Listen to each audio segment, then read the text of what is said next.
In five, four, three, two, one.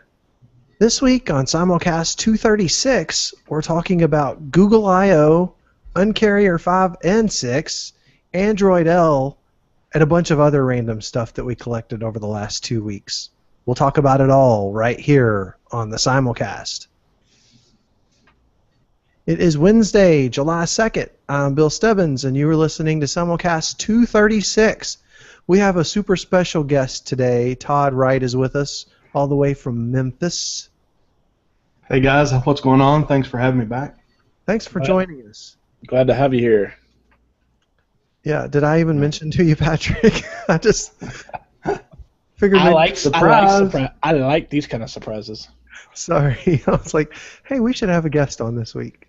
Oh no, as me and you've said, anytime we can find somebody. Yeah. And you know what made me think of it, Todd, is I was listening to the Tech Talk podcast, and I was like, you know what? We could either ask Brian or we could ask Todd, and we're going to talk about Google I/O, and Brian is all iPhone this week. So This week, well, who knows? this week. So I was like, Caught me on an Android day, or I may flip-flop myself. yeah, no, it's fine. I was just teasing anyway. Brian, if I didn't even get in the chat room, but if Brian's listening, he's probably going, no, I'm not. You should have asked me on, you jerk. Sorry, Brian. We're just kidding with you. Sorry, not sorry. So we've got a bunch of stuff this week to talk about. As you know, we were out last week. I was on vacation, and it was glorious. My kids were away at camp, both of them, and so my wife and I were out being a couple, and it was awesome. But we came back. You forgot what that was like, huh? I did, actually. It kind of felt weird. Like, so, what do you want to talk about? Yeah. It is very weird, especially after being married for so long and having kids for so long. Oh, I'm forgetting something. So close, and you didn't even come to visit. I was like 3 hours, well, probably 2 hours away at the speed I was driving. No, that's true. That Cadillac it'll run. I may or may not have hit well over triple digits while my wife was sleeping. In Mexico, of course. Sure. Yes. So while we kind of wrapped up a little early last show that we did, which was 235 2 weeks ago, and that was because T-Mobile's Uncarrier event was starting, and Patrick and I both wanted to kind of check that out. Patrick, did anything catch your eye with Uncarrier 5, and then they surprised us with 6? I mean, I guess to me, some of it wasn't as much just because I don't currently have I don't have my T-Mobile line active right now. So I was hoping for something that would make me go, ooh, I got to go get this right now, but it wasn't. I guess it takes more than that to get me excited. Google I/O on the other hand, that was more kind of, I guess, where my interests are right now. It kind of excited me. Yeah, we're going to spend the bulk of the podcast on I/O and all the stuff surrounding that. I just figured we'd get the Uncarrier stuff out of the way.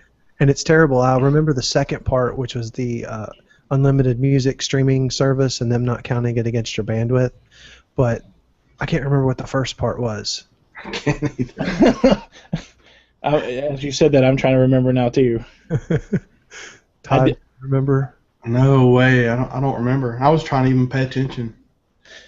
I did see today, though, they also announced that the speed test will no longer count towards your data either. Yeah, that's nice. I mean, I have unlimited, so I don't care so much. But you know what's screwy is they said you had to be on a simple choice plan for the you could get the free music streaming service from Rhapsody or whatever. And I'm on that plan, but not that plan. Because you got to pay $10 more to save $4 a month. Yeah, no. You got to be on their $80 unlimited plan, which is the simple choice plan, not their $70 unlimited plan. Actually, I just checked, and it's actually Uncarrier 5 that you couldn't remember. Uncarrier 6 was the free, the streaming music not counting against your data cap. The part that you missed was Uncarrier 5, and for obvious reasons, it was the try free iPhone out. on our network. That's what I forgot. Yeah, and that's good. I mean, it was kind of interesting that Apple was supplying them with the devices. I mean, it's a good opportunity and I know a couple people that were talking about moving to T-Mobile, people that I know in real life, and I said, hey, this is a perfect opportunity. You call them up or whatever, and they'll send you a free phone you can try out for a couple weeks, see if the network's going to work for you. If it doesn't, no big deal, and they're iPhone users, so that would be perfect for them. Yeah, I think a couple of interesting things. First, about the iPhone is the fact that a lot of people, even after that event, don't know that T-Mobile sells iPhones. So maybe that's one reason Apple decided to do it. Maybe that was of all the carriers, they're selling the least amount. So maybe a good way for Apple to get the Android versus iOS ratio at T-Mobile up a little bit. And then the other thing I thought was pretty important is a lot of the complaints I have seen on Twitter talking about how this music streaming was against net neutrality. So I don't know if that's something. I just don't understand. I mean, I understand what net neutrality is. It's kind of a far stretch, to be honest, in my opinion. I thought so too. I thought it was a very gray area if that was really a net neutrality violation. I mean, because they're not given priority for those packets over other packets. And the only reason that they even have to specify is so that they can actually identify which URLs not to whitelist. That's the only reason they care. Right. Otherwise, they would just, I mean, at some point, if you could specify the URLs yourself, then it wouldn't have to be that. But everybody keeps talking about all these slippery slopes, and at some point, you just gotta be like, they're trying to do something good here. Well, I mean, how is that any different than if your home internet service giving you free data storage and saying, well, because they don't count that against your cap because you're using their service, they're providing extra to you as an extra service versus, but they're going to charge you for your uploads to say Carbon or to Dropbox or whatever. Right. Well, it's not. You can't look at it as that. Well, they're giving favoritism. Of course, they're giving favoritism to it. It's an extra little service for you having their service. It's what differentiates them from having service with, say, your cable internet provider and having it through some other means. Yeah, there's a universe. Yeah, I think the net neutrality piece would come in if they were saying to these music services, hey, if you pay us more money, then we will let our users stream your stuff without counting against their bandwidth, which is kind of like the sponsored data stuff that AT&T's doing. This isn't that. Yeah. Or the stuff that Verizon and the other ones are doing, say Netflix. To say you want to get your full bandwidth for what you're supposed to be getting in the first place, because they're trying to make it less quality, so you'll use their video services that they're providing as part of their home packages. And plus, they're not charging the user or charging the music streaming companies for the advantage of having that free. So that's I mean, I can kind of see why it's kind of a gray area, but it was a non-issue for me. The net neutrality. Yeah, me either. Didn't bother me in the least, but that was one of the first questions. I was like, really, dude? Oh well. So that was Uncarrier 5 and 6. Nice stuff. Hopefully, there's an Uncarrier 7 coming out later this summer, and hopefully that will, address the stuff we thought we were going to see, which is no hidden fees on your bill, stuff like that. No unauthorized SMS texts. Yeah, why don't you go ahead and just knock that one out and explain what the allegations are there against T-Mobile? Essentially, the Federal Trade Commission came out with a report that they were claiming T-Mobile over the last, I think it's 3 or 4 years, has illegally charged customers over millions upon millions of dollars for unauthorized SMS texts. Basically, it's one of those ones where you get these junk mail text to your phone that says, you want to know cats or something stupid along those lines, even though you didn't solicit for it and you didn't respond to it. What's happening is people are seeing these bills charge for it, just kind of like the old calling a 900 number. They would sit there and put like a 99-cent fee on your bill for this, and it would be hidden in your bill. And a lot of people were challenging it because the key is it's against the law for them to charge you for something that you didn't agree to. And so basically, it was just these nefarious companies were going out there texting these people on their phones and then sending a bill to the carrier saying person owes us 99 cents or 99 cents for each text. And some of these people were getting lots of money charged to the individual, especially which was bad because if you have automatic bill pay, you may never check your bill. And if 99 cents, you might think, oh, just some federal fee went up or whatnot. And so it was one of those. T-Mobile has come out and said that that there's no basis for this. However, several of the articles from different reports that came out put copies of bills showing that actual charge on people's bills. So I don't know if it's maybe as widespread as the FTC is arguing, but obviously it is an issue. One thing, I mean, I used to notice some of those texts coming across. Of course, I would just always ignore them and delete them.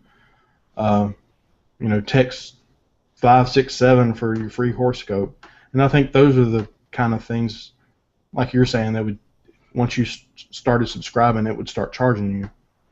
Or somebody would say text this to opt out or something, and so people would opt out, but what it was doing is saying, or in some cases they were just sending it to you and trying to send it to the carrier saying you had authorized it, hoping that most people won't check their bill and then they'll get their money and the carrier wasn't verifying any of these things. And I think what happened back, I'm not sure how long ago it was, T-Mobile came out and said, we're going to stop all these automated texts and all this stuff. So maybe what happened is they kind of knew that there was going to be some pressure, and I'm just a speculation, that they knew there was going to be some pressure, so they came out against it. And maybe this is now the FTC saying, not so fast. Yeah, basically, just because you're addressing it now doesn't mean you get to walk away with all these people's money for 3 or 4 years. Right. You need to pay them back. Because just like a bank cashing a check that's a forged check, that's on them, not you, because you didn't authorize the check. That's their problem if they don't verify the signature and everything. Plus, they said they were getting a kickback from those texts, so T-Mobile was profiting from it. Oh yeah, because they charge a percent. I mean, Apple's given us the model for that. Yeah. Allow people to charge for stuff and then ask for a percentage of it. Yeah, I kind of feel like they've already kind of addressed it, and so the FTC's like going after them after the fact because T-Mobile even said, hey, if you've got some of these charges we don't think are right, you need to let us know and we'll make them right. My guess is the FTC didn't feel like T-Mobile had come out strong enough to let people know about this to go back and check their bills, and so that was kind of the whole. I think if the political reasoning behind the FTC coming out with this, not so much to necessarily nail them, but to bring attention to it, since they didn't feel like T-Mobile was doing enough to address it. Right. No, I don't disagree there, but it is a little weird. Yeah. Sorry, I was adjusting my mic because it was acting weird. Personally, I think if they find out who does this stuff with these texts and everything, they should be publicly drawn and quartered and make it pay-per-view. We'd cure a lot of debts for the country. Yep. I think I may have fixed that issue where the thing was jumping around between us. I think. You all can still hear me, right? Yeah. What? Okay. Well, I think I fixed it then.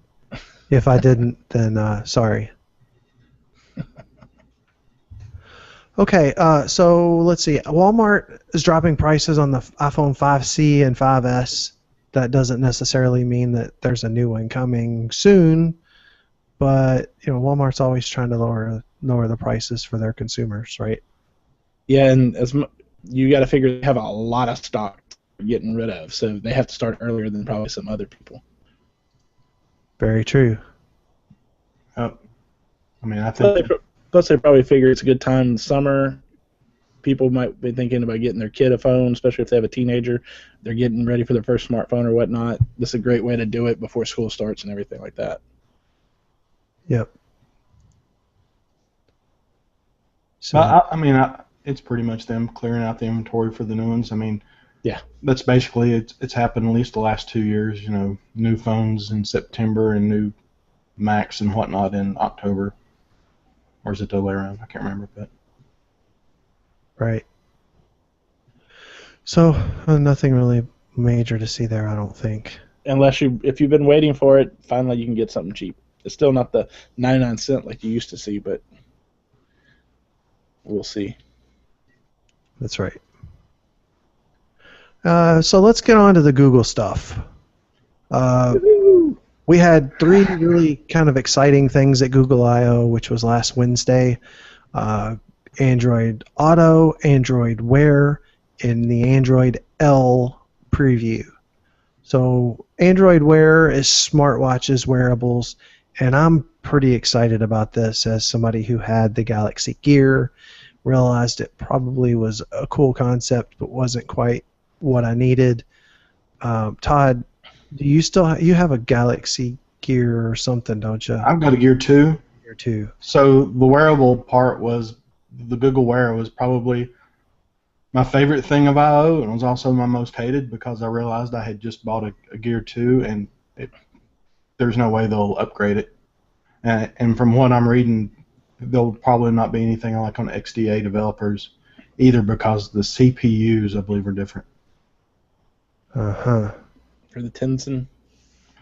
Yeah, so for the Gear 2, I believe they had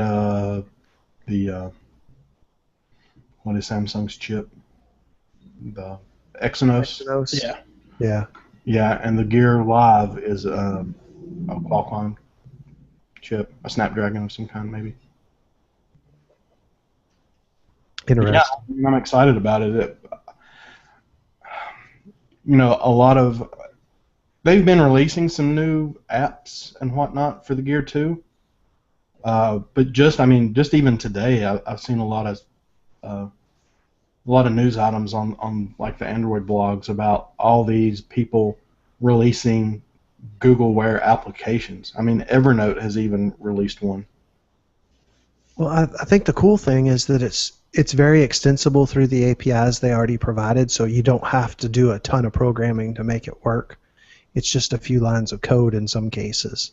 So that's really going to help propagate that through a lot of places. I mean, I think I saw about 10 announcements just today, which is really the first day that the G Watch is on sale.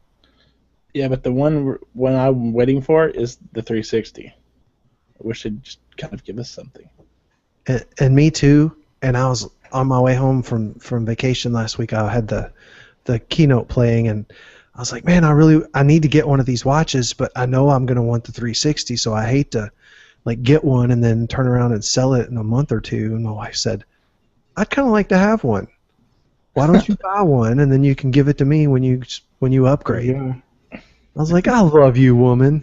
The only thing I'm kind of interested in seeing, the only reason I may not pull the trigger initially and just wait to see the first few that out there, it is to see how it works out in the sunlight.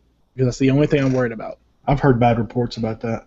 Because some of these devices have had really bad, some of them have been really good, some of them have been really terrible about out in the sunlight, and so it's kind of defeats the purpose if you're outside a lot to not be able to use your watch at all.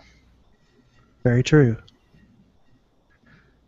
But I would hope Motorola will address that. Well, maybe it's just wishful thinking, but hopefully they'll take that into account. And I don't know what I saw because it's got like a standby mode because it's always on. Yeah. And I believe that standby mode is kind of a lot dimmer than like when you're actually using it. So I don't know if the people that were looking at it in that standby mode and it just wasn't bright enough, or if it in fact is just not very good in the daylight.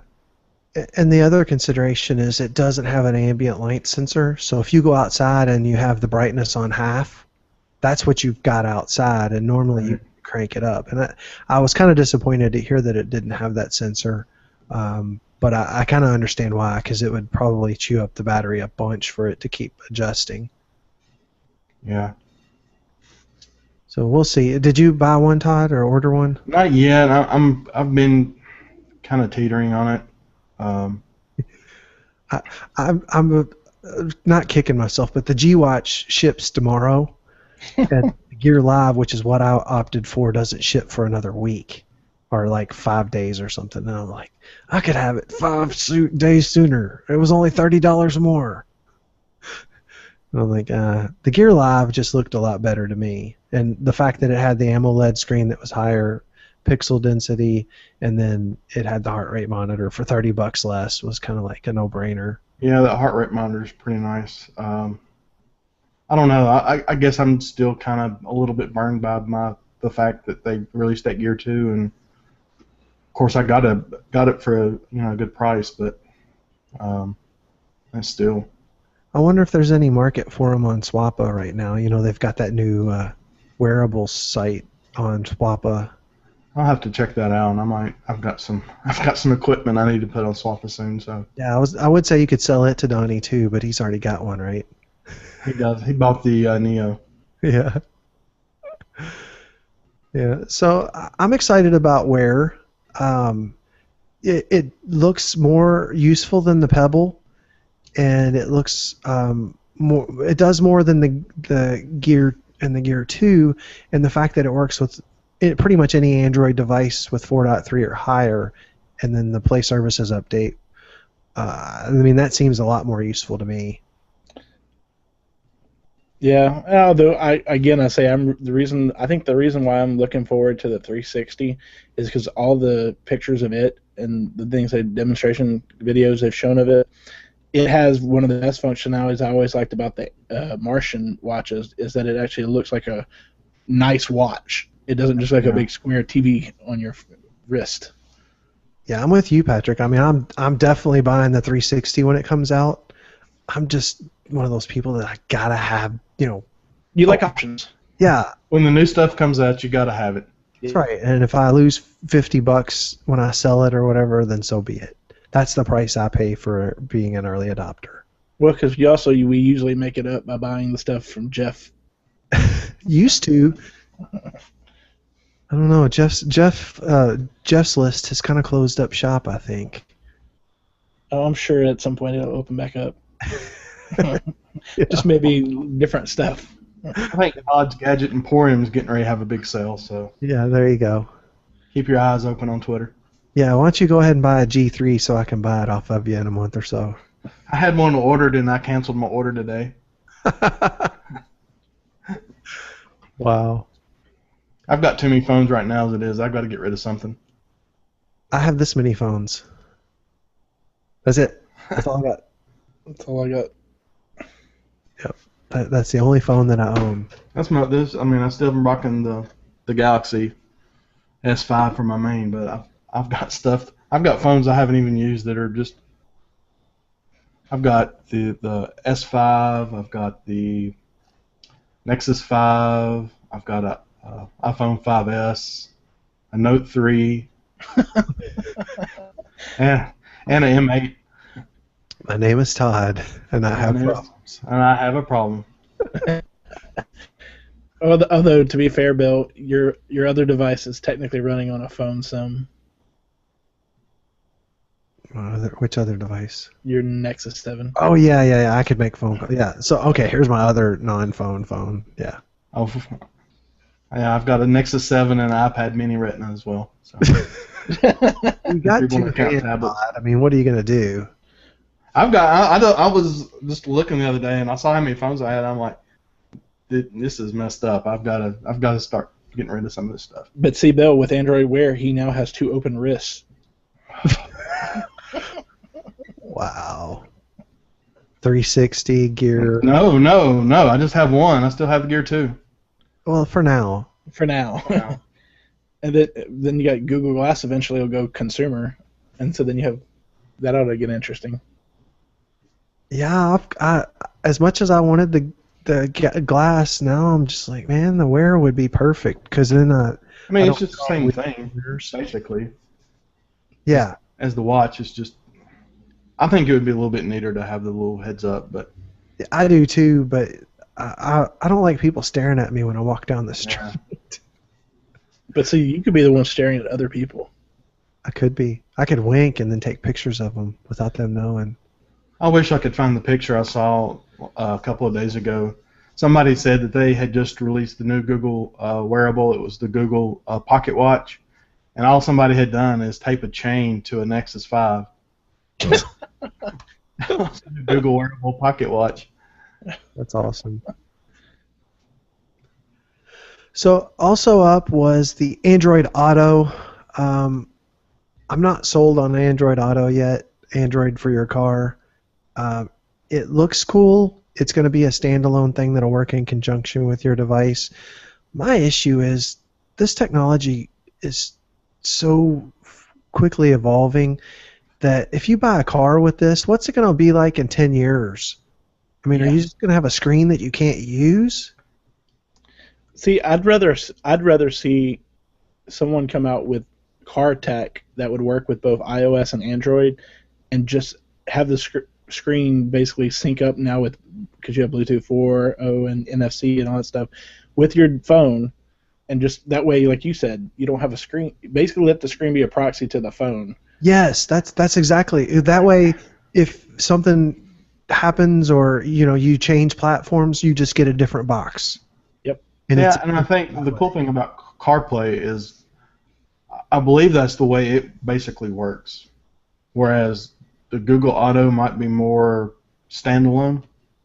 Yeah. But the other thing, But the only problem about that is it is, Apple only. yeah, It's not like you can hook your Android phone up to it and kind of do the same thing, which is what's really needed. Yeah. see, I'd but like to I see can- something that would use both.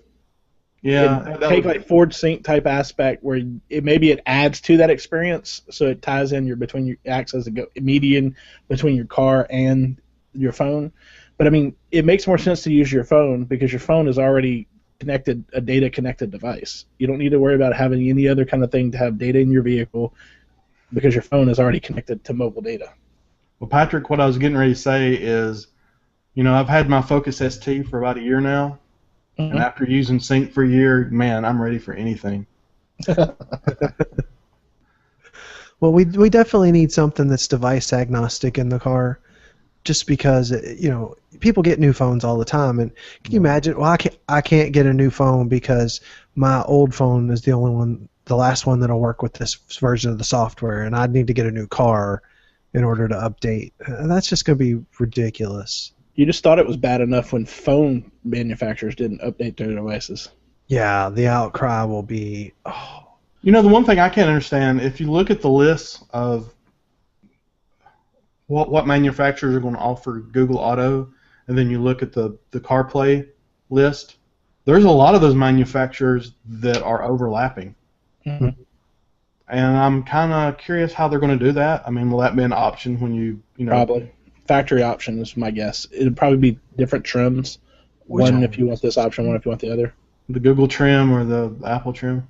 yeah, that's going to be dumb. Like, oh, I was going to buy this car, but it only had Apple CarPlay in it, and I needed the Android version.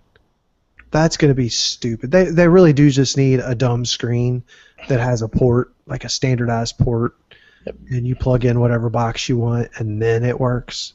Just make a holder thing. Take the whole idea for cars have had for years, where you have basically a set thing that mounts it, and then just change your holder with the type of phone you have. Like you said, Bill, you could work out some little box thing that you just hook in, and it'll update your screen to work with either version. I mean, like what you're talking about with the Ford Sync is a pretty good idea, Patrick. I mean, the idea there is that your apps, regardless if they're on the iPhone or Android phone, can interact with the system and with the voice to give you specific commands and stuff. And that is pretty good. It's just, I mean, it's not like you're going to be using the full plethora of things on your device on your in your car, because really we don't want people that distracted. But I mean, the most common stuff, how hard is it to program it? A common median, whatever your car is, if it's forward with sync, whatever they want to call it, at this new version of stuff, and it would basically just know for certain functions, if it's an iOS device, this is how it's going to do it. If it's an Android device, here's how it's going to do it. If it's Windows Phone, they say, sorry, buy a real phone.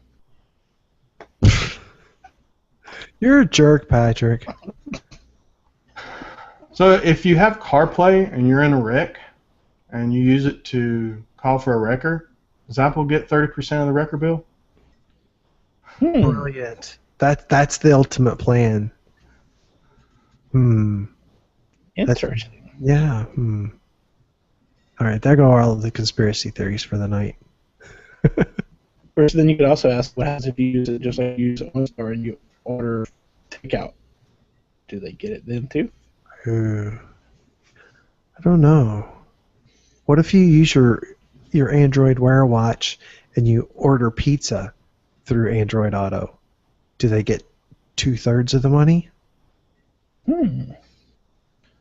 No, because Google gives everything away for free. That's a trick question. Speaking of giving things away for free, the Android L preview was released, and I don't know so much about the name. I am running it right here. It doesn't look much different, but I'm running it. It looks a little different. I don't have it right with me, but I've got my red Nexus. That's what I put it on. My Nexus 5. Yeah, I like it. It's fast. It's pretty. It's still a little buggy. I would show you the dialer, which is one of the things that's skinned, but okay, I can show you this because I guess I should switch to mine. I don't have any phone numbers on there, so you're not going to be trying to call my wife and kids or my parents. So it's pretty. Once they start bringing out all the stuff, I think it'll be even better. But have you noticed it being faster, Todd? Oh yeah, it's a lot faster. I think that they finally ditched Dalvik and went straight to art only. I think that's sped up a lot. Of course, they've done a ton of optimizations for it. Yeah, one of the love the notifications. Oh, sorry. Yeah. Do you like the new notifications? They're taking some getting used to for me. Yeah, I like it because you just pull it down once and you get your notifications right there. And then if you're wanting, the rest of your toolbar and stuff, then you kind of pull it down the rest of the way. And I like that.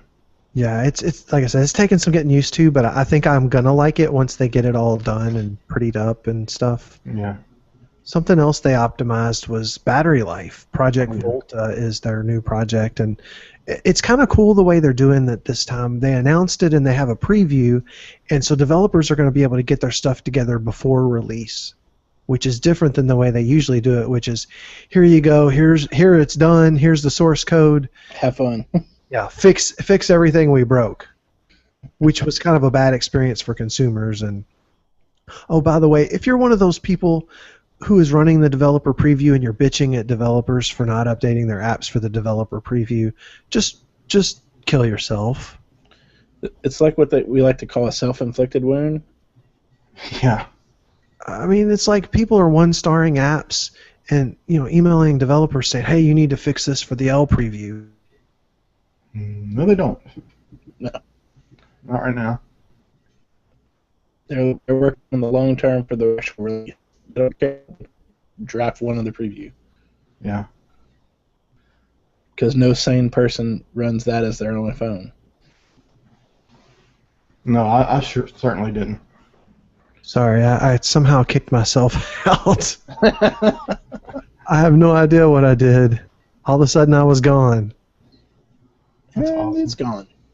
And he's gone. There we go. But I think the biggest thing that excites me about the Project Volta stuff is that one of the biggest knocks people have had with Android is that as much as they developed everything else, they haven't really addressed some of the battery life issues with some of these devices, especially since manufacturers tend to want to put woefully small batteries, case in point, the Nexus 4 and 5, for all the things you want to do. So, I mean, it's nice to see they're finally addressing this, and if it's anything like Project Butter ended up being, this is going to be it's going to end up being sweet. Well, I was looking at the link in the show notes at the Ars Technica article, and they got, what do they say, 36% better battery life out of the Nexus 5. Yeah, I mean, anything is great, and it's just in the first preview and with developers for the apps not having really utilized all the benefits yet. Yeah. Yeah, that's going to be the sweet stuff, is when the developers can prioritize threads and stuff like that so that they all get lumped together. Then, all your wake locks are lumped together, the low priority ones, and that's where the battery savings will come in too. Yeah. I haven't really noticed any real battery life savings for, in real world use, but I did notice I'm using my phone a whole lot, and, it's because it's just so fast and fluid. I mean, it was before, but now it's just like bam, bam, bam. You can do pretty much everything without any stutters, any hiccups, or anything. Yeah. The other thing they did was they rolled out Google Play Services 5.0. Google Play Services is kind of the framework that makes Android work, and one of the major differences in iOS and Android is that Google updates this Play Services framework, and that really rolls out a lot of new features to devices without them having to update their ROM. And so that's when you hear Apple talk about device versions and how Android users are left out of this, that, and the other. It's really they're misrepresenting the way things work. They're not the exact same. Right. So you could be on an older Android version and get the Play Services update and still get the features. And with Google now baking a lot of the security stuff into that, you're also protected even if your manufacturer decides to screw you over. Right, and also one of the best things that Google ever did was break out all the system apps to the Play Store so they can update those independently. Yep. So your Gmail, your camera, pretty much all the services get updated directly from the Play Store without a ROM update. So the ROM updates, I mean, yeah, they're nice because they do add some features, but not nearly as much as the Play Services and the other updates do.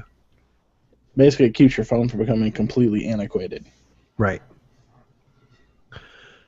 So part of the Play Services was for Android Wear. I don't remember I know there was an update to Play Services that was going to allow you to do OK Google anywhere, and I'll be damned if I can't get it to work on my device. It worked for about an hour a couple days ago, and it's gone again.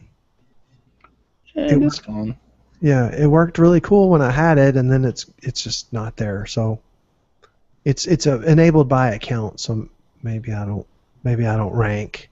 I don't know. I know there's a setting for it too, right? Maybe they.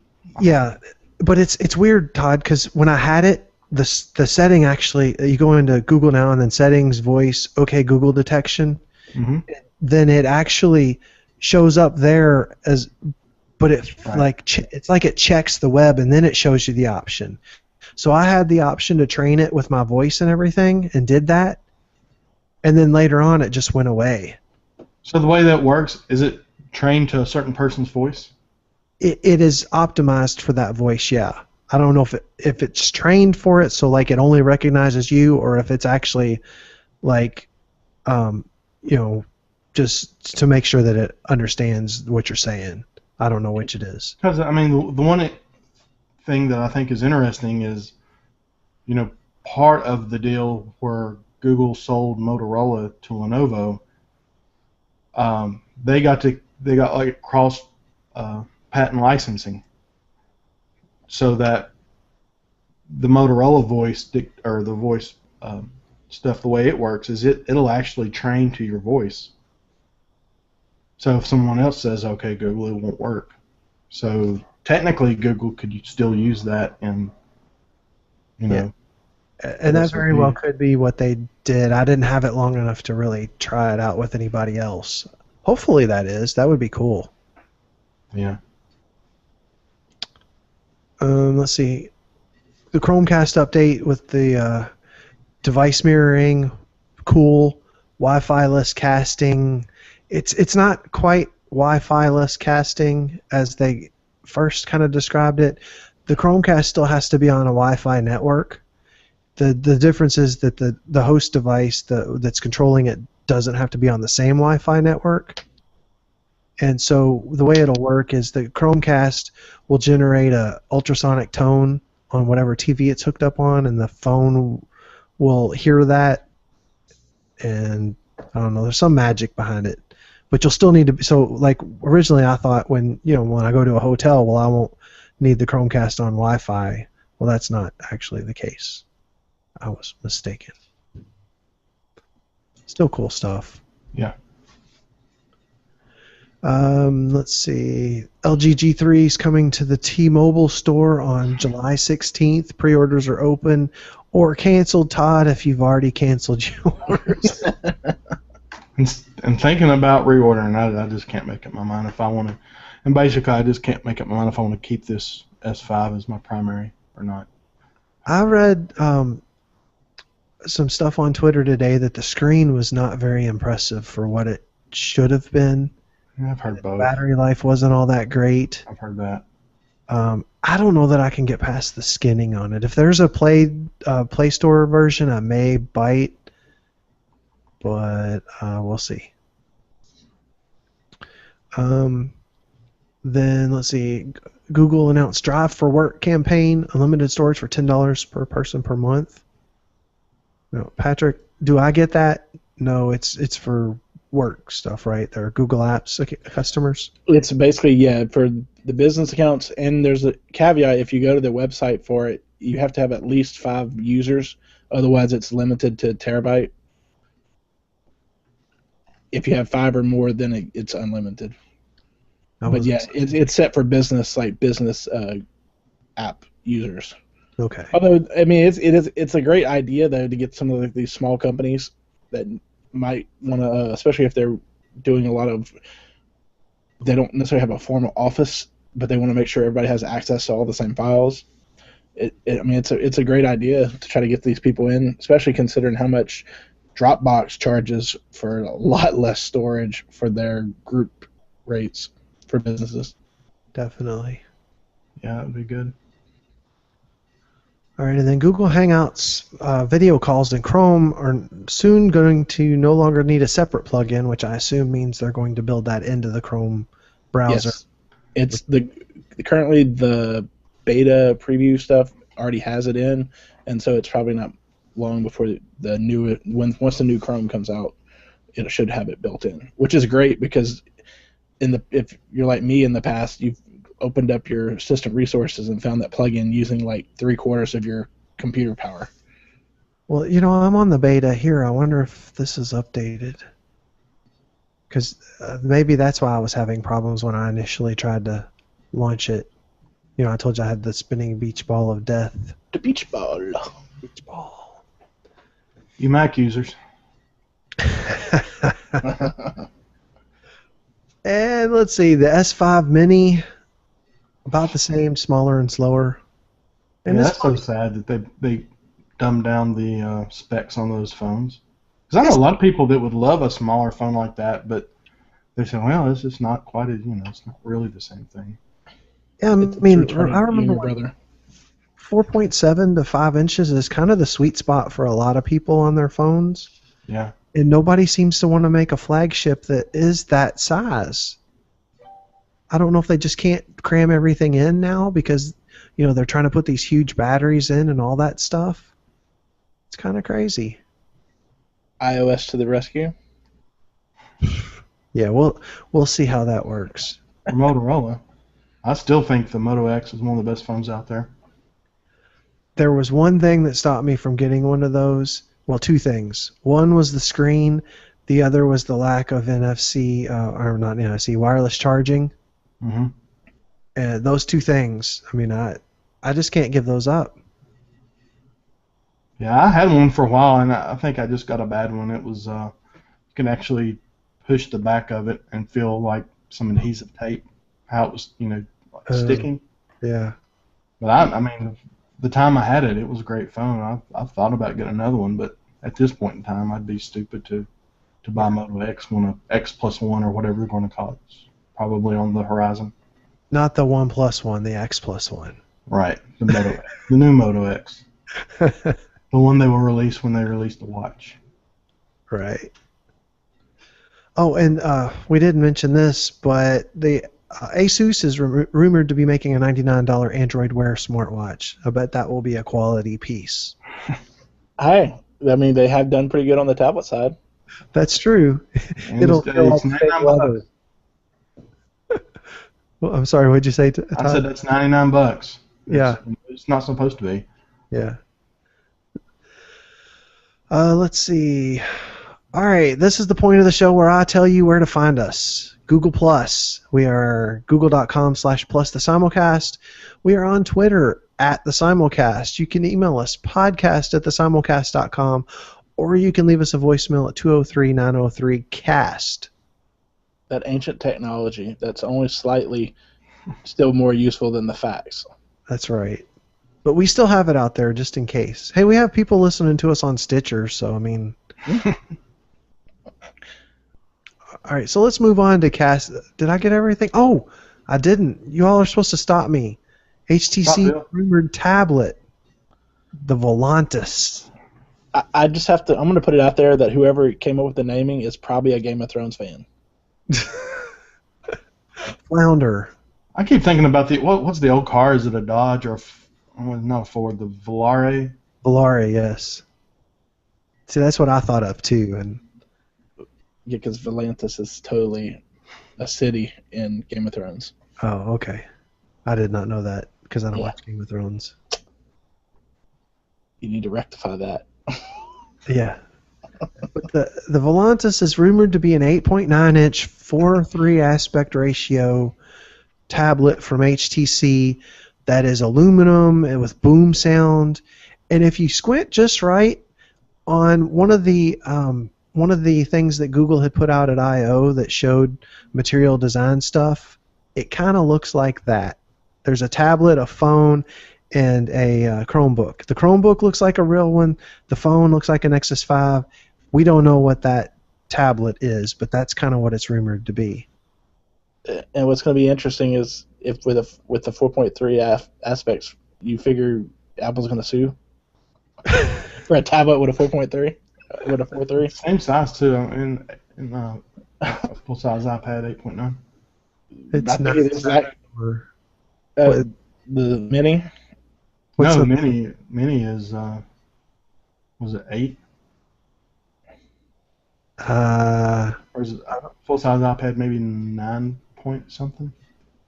It's the mini 7.9. I think so. And then 9.7. I don't remember. But yeah, they probably will sue. But whatever. I can get one. But it's rumored to be $400. It's going to have a QHD screen. A Snapdragon 810. Yeah. Good battery life, the whole 9 yards. And I'll probably end up buying one. Now, what I'd like to see is it's supposedly going to have a 5 gigs of RAM. Yeah, that's nuts. Wow.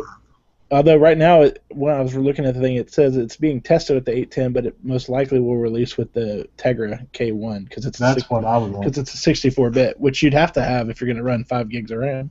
Well, that K1's pretty awesome too. So. But why would they test it with one and switch to the other? That doesn't make sense. The K1 isn't out yet. Yeah. Well, but isn't that what's in the Android TV? Which isn't out yet either. Well, the developers have them. Right.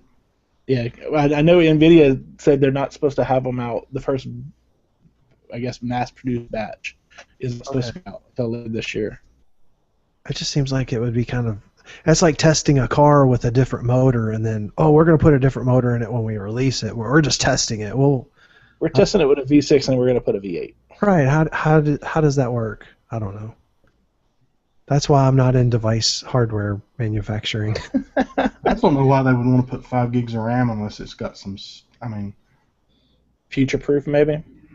Although that is what they're testing it with. That doesn't mean that's what we'll get because they'll probably cut every corner they can to make it as much profit as they can.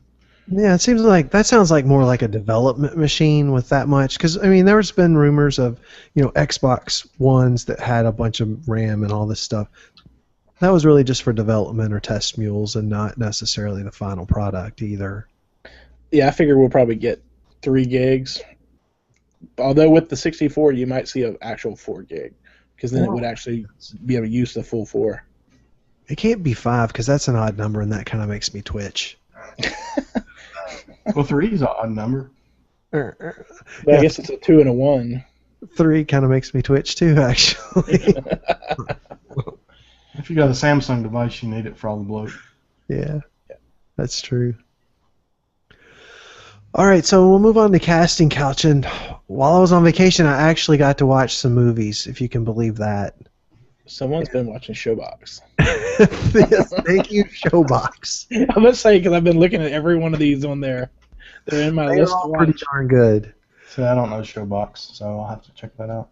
Oh, yeah. Oh, yeah, we need to share that with you. 3 Days to Kill, really good movie with Liam Neeson. Is it Liam Neeson, right? Yeah. He is basically, this guy is a CIA agent, and he finds out he's sick, and they offer him money. Oh, wait. Oh, system update. Oh, look at that. 4.4.3. Sorry. That's my LTE that's still... That just finally got an update from 2 updates ago? Yep. So he finds out he's sick, and they offer him this drug that'll save him if he just does one more job. It's really actually kind of entertaining as well, like in a funny way. Then 1 Million Ways to Die is Seth MacFarlane, and it's pretty darn funny. It's if you can get past the Chinese subtitles, it's hilarious. Isn't 3 Days to Kill Kevin Costner? Costner's in it. Maybe it is. Yeah, maybe it is Kevin Costner. I don't know. Too many movies, huh?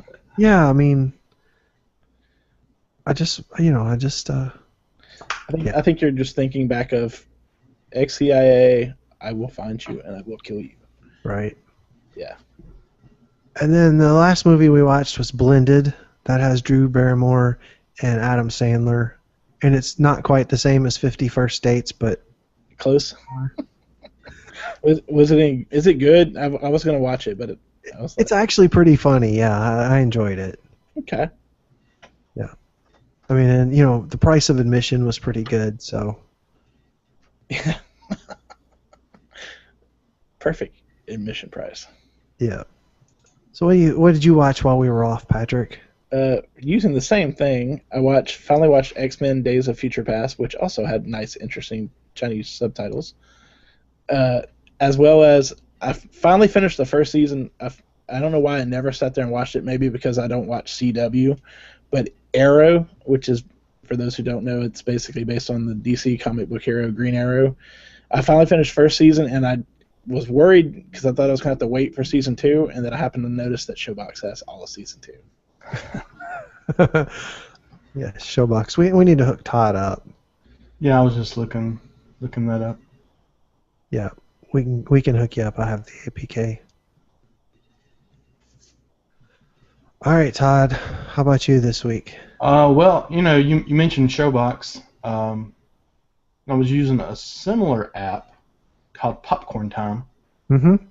to catch up on a few movies I hadn't watched before, and I decided to do remake time. So I watched the remakes of RoboCop and Total Recall. I've heard a lot of bad, ratings and reviews and whatnot about both of them. RoboCop, it's RoboCop. Probably not as good as the first movie, but it's pretty close. I mean, I think the reason a lot of remakes get bad reviews compared to the originals is because there's always that nostalgia you get from the original movie. And you usually remember it much more fondly than it really was. Yeah. So, I mean, it was a pretty good movie. Total Recall remake, I thought was really good. I'll have to watch that one. I haven't seen that one yet. Yeah, it was really good. I mean, they did it a lot different. The basic storyline is still the same. It's just it's all on Earth instead of Earth and Mars, but it's pretty good.